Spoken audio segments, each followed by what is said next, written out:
I'm gonna share my screen because I have prepared some few slides.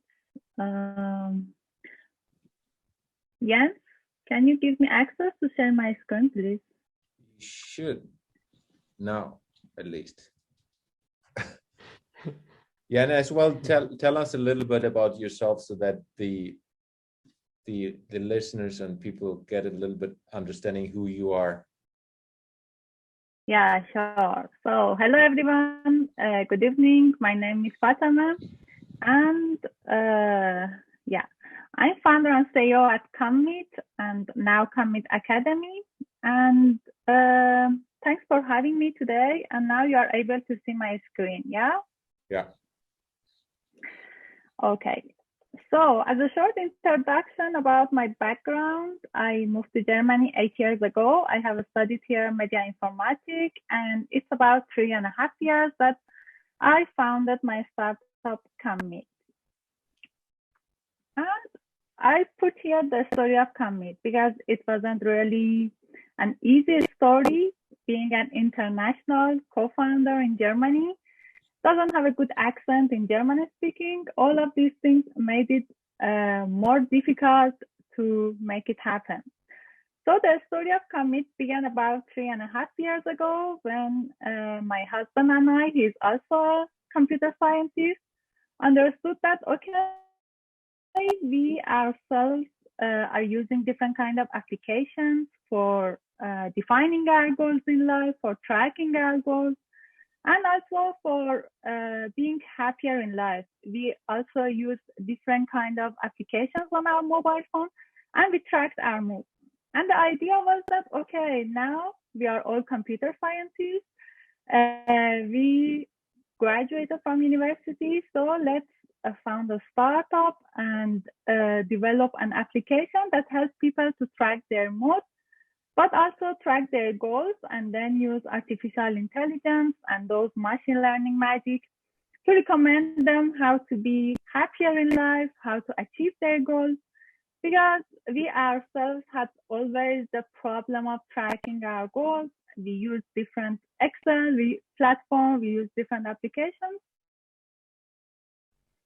So we thought that this idea would change the world, would change the life of the people. We just help people to track their goals, to track their mood, and use machine learning also to push them to be consistent in their life and in achieving their goals.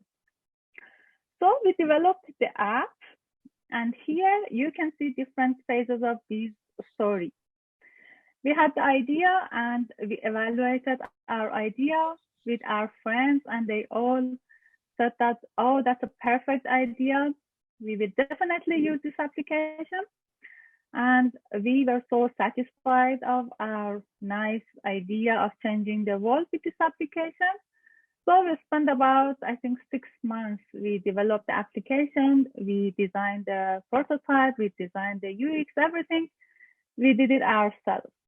And when we launched it, to be honest, at the first weeks or at the first 2 weeks, no one really downloaded it, and we became really disappointed.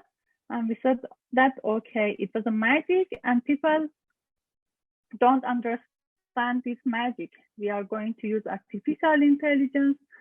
We are going to use different machine learning, but why people don't download it? We have a lot of services, a lot of recommendation methods. But to be honest, one of the first things that we had it in the wrong way is evaluating the idea with like-minded people around us. Most of our friends, most of our people around us had somehow similar mindset. They approved what we said. They were so nice, and they didn't want to annoy us, and they just approve of what we thought that would be a magic. And the next step was that we provided all the services for free. We said that, okay, we need data for our artificial intelligence algorithm. We need data for machine learning.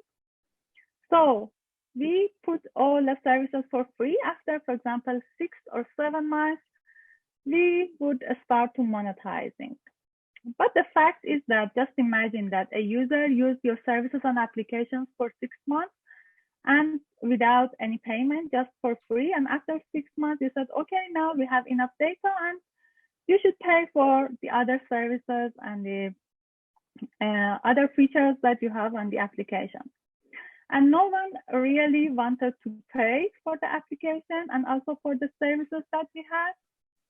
And it was really some kind of unexpected situation for us. Because at first we understood that the idea is just a magic in our mind, not for other people. The idea evaluation was in the wrong method and we did it with the wrong target group. And the second thing is that we really couldn't define a kind of business model for our startup that make that big success for us. We couldn't even monetize from that application. And after about 8 months, we pivot to B2B. And the idea of B2B was also the same, helping employees to track their moods and to track their goals. But this time we tried to evaluate it with HR managers, with decision makers, because we didn't want to repeat our mistakes again. So the idea was the same and the evaluation was this time with the decision maker, not so bad. But after that, we understood that, okay, the idea is nice. So let's spend the next 6 months for applying a grant. If you live in Germany, you know that there is a grant that is for graduated people who have recently graduated from university. And it's a very good grant. They pay for 1 year, and but the format and the application is really difficult and time consuming. And they spent about 6 months or maybe 7 months to provide all this documentation, to give the approval from different mentors and coaches, because it's a kind of public grant in Germany. And everything should be based on these paperwork in Germany. We should have 2 professors from university. We should have approval from different mentors and coaches in accelerators. And after 6 or 7 months, they rejected us. And I started to cry the whole week that why I spent again 6 or 7 months for this stupid grant and they didn't accept all the things or all the work that we have done. But anyway, we launched the MVP and it was a good start for us. We launched the MVP and we started to use the services with different pilot companies and pilot users. And it was somehow a good start. But one of the things that I understood, and it was somehow the other backup lesson for me, was that I underestimated the power of networking.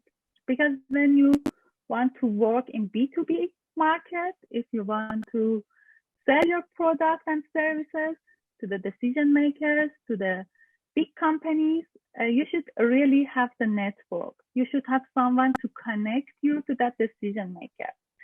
And for me, as an international co-founder living just about 8 years in Germany, it wasn't easy to create that network very soon.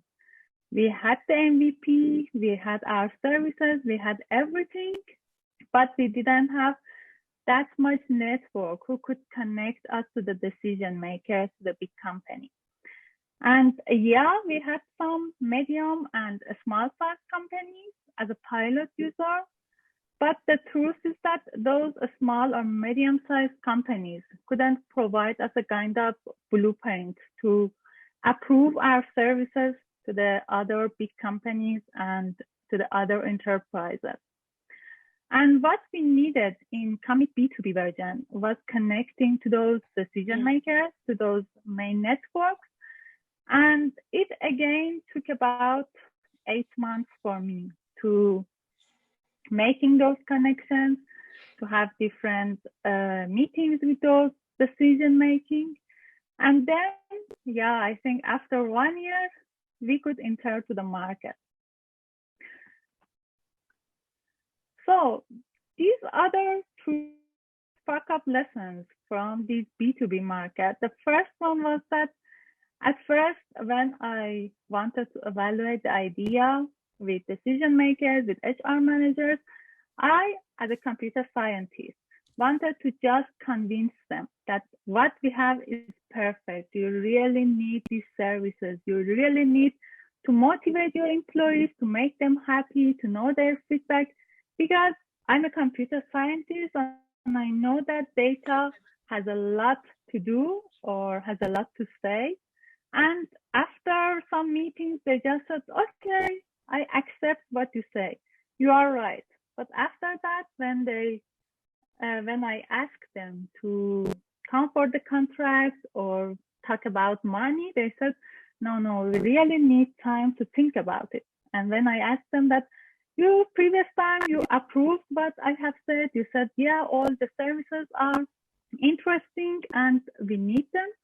They said that, okay, you really wanted to convince us, and it was easier for us to just accept what you say. But now, when you want us to pay for the services, come on, we need, for example, 3 months, 2 months to think about it, to talk with different HR managers or decision makers, and so on.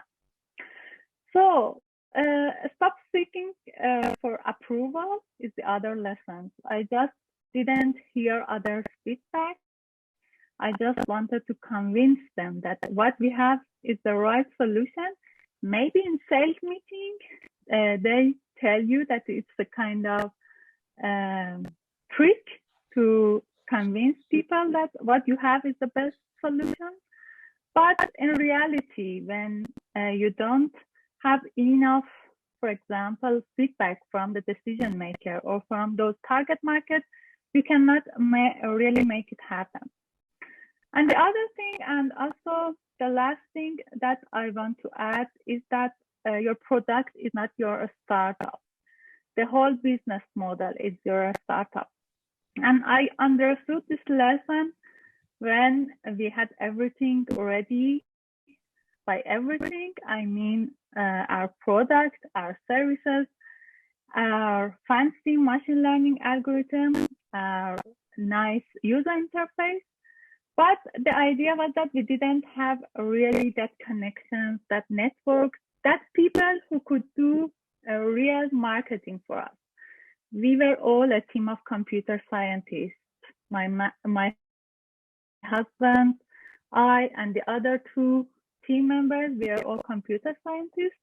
And we didn't have really that skill of convincing others in marketing, in sales, and everything that is required in a startup team. So when you want to start your adventure or your startup, just consider that the startup is not just about the product, just about a solution, but it's about the whole business model, the whole team, and all the things that's related to your team is also very important.